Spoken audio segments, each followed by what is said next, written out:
शिव पुराण महात्म्य चौथा अध्याय। चक्षुला की शिव कथा सुनने में रुचि व शिवलोक गमन और महादेव के प्रथम दर्शन। ब्राह्मण बोले, नारी, तुम सौभाग्यशाली हो जो भगवान शंकर की कृपा से तुमने वैराग्य पूर्ण शिव पुराण की कथा सुनकर समय से अपनी गलती का एहसास कर लिया। तुम डरो मत और भगवान शिव की शरण में जाओ। उनकी परम कृपा से तुम्हारे सभी पाप नष्ट हो जाएंगे।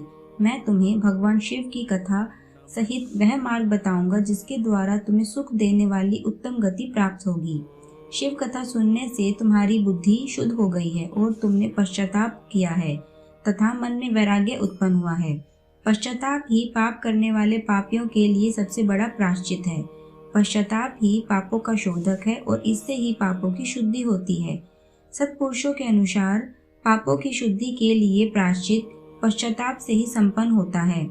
जो मनुष्य अपने कुकर्म के लिए पश्चाताप नहीं करता वह उत्तम गति को प्राप्त नहीं करता, परंतु जिसे अपने कुकृत्य पर हार्दिक पश्चाताप होता है वह अवश्य उत्तम गति का भागीदार होता है, इसमें कोई भी शक नहीं है। शिव पुराण की कथा सुनने से चित्त की शुद्धि एवं मन निर्मल हो जाता है। शुद्ध चित्त में ही भगवान शिव व पार्वती का वास होता है। वह शुद्ध आत्मा पुरुष सदाशिव के पद को प्राप्त होती है। इस कथा का श्रवण सभी मनुष्य के लिए कल्याणकारी है, अतः उनकी आराधना व सेवा करनी चाहिए। यह कथा भवबंधन रूपी रोग का नाश करने वाली है। भगवान शिव की कथा सुनकर हृदय में उनका मनन करना चाहिए, इससे चित्त की शुद्धि होती है। चित्र शक्ति होने से ज्ञान और वैराग्य के साथ महेश्वर की भक्ति निश्चय ही प्रकट होती है तथा उनके अनुग्रह से दिव्य मुक्ति प्राप्त होती है। जो मनुष्य माया के प्रति आसक्त है वह इस संसार बंधन से मुक्त नहीं हो पाते। हे ब्राह्मण पत्नी, तुम अन्य विषयों से अपने मन को हटाकर भगवान शिव की इस परम पावन कथा को सुनो। इससे तुम्हारे चित्त की शुद्धि होगी और तुम्हें मोक्ष की प्राप्ति होगी। जो मनुष्य निर्मल हृदय से भगवान शिव के चरणों का चिंतन करते हैं उनकी एक ही जन्म में मुक्ति हो जाती है। सूत जी कहते हैं, सोनक, यह कहकर ब्राह्मण चुप हो गए। उनका हृदय करुणा से भर गया। वे ध्यान मग्न हो गए। ब्राह्मण का उपदेश सुनकर चक्षुला के नेत्रों में आनंद के आंसू छलक आए। वह हर्ष भरे हृदय से ब्राह्मण देवता के चरणों में गिर गई और हाथ जोड़कर बोली, मैं कृतार्थ हो गई। हे ब्राह्मण, शिव भक्तों में श्रेष्ठ स्वामी धन्य है। आप परमार्थदर्शी हैं और सदा परोपकार में लगे रहते हैं। साधो, मैं नर्क के समुद्र में गिर रही हूँ, कृपा कर मेरा उद्धार कीजिए। जिस पौराणिक व अमृत के समान सुंदर शिव पुराण कथा की आपने बात की है उसे सुनकर ही मेरे मन में वैराग्य उत्पन्न हुआ है। उस अमृतमयी शिव पुराण कथा को सुनने के लिए मेरे मन में बड़ी श्रद्धा हो रही है। कृपा आप मुझे उसे सुनाइए।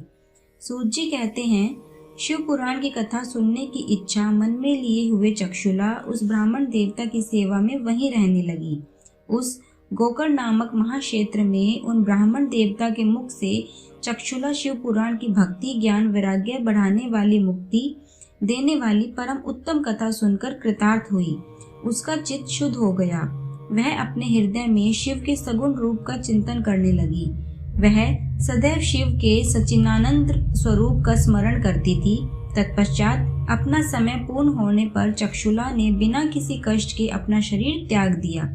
उसे लेने के लिए एक दिव्य विमान वहां पहुंचा। यह विमान शोभा साधनों से सजा था एवं शिव गणों से सुशोभित था। चक्षुला विमान से शिवपुरी पहुंची। उसके सारे पाप धुल गए। वह दिव्यांगना हो गई। वहां गौरांगी देवी मस्तक पर अर्धचंद्र का मुकुट व अन्य देव आभूषण पहने शिवपुरी पहुंचे। वहां उसने सनातन देवता त्रिनेत्रधारी महादेव शिव को देखा। सभी देवता उनकी सेवा में भक्ति भाव से उपस्थित थे। उनकी अंग कांति करोड़ों सूर्यों के समान प्रकाशित हो रही थी। 5 मुख और हर मुख में 3-3 नेत्र थे। मस्तक पर अर्धचंद्राकार मुकुट शोभायमान हो रहा था। कंठ में नील चिन्ह था। उनके साथ में देवी गौरी विराजमान थी जो विद्युत पुंज प्रकाश के समान प्रकाशित हो रही थी। महादेव जी ने कांति कपूर के समान गौरी थी। उनके शरीर पर श्वेत वस्त्र थे तथा श्वेत भस्म से युक्त थे। इस प्रकार भगवान शिव के परम उज्जवल रूप के दर्शन कर चक्षुला बहुत प्रसन्न हुई।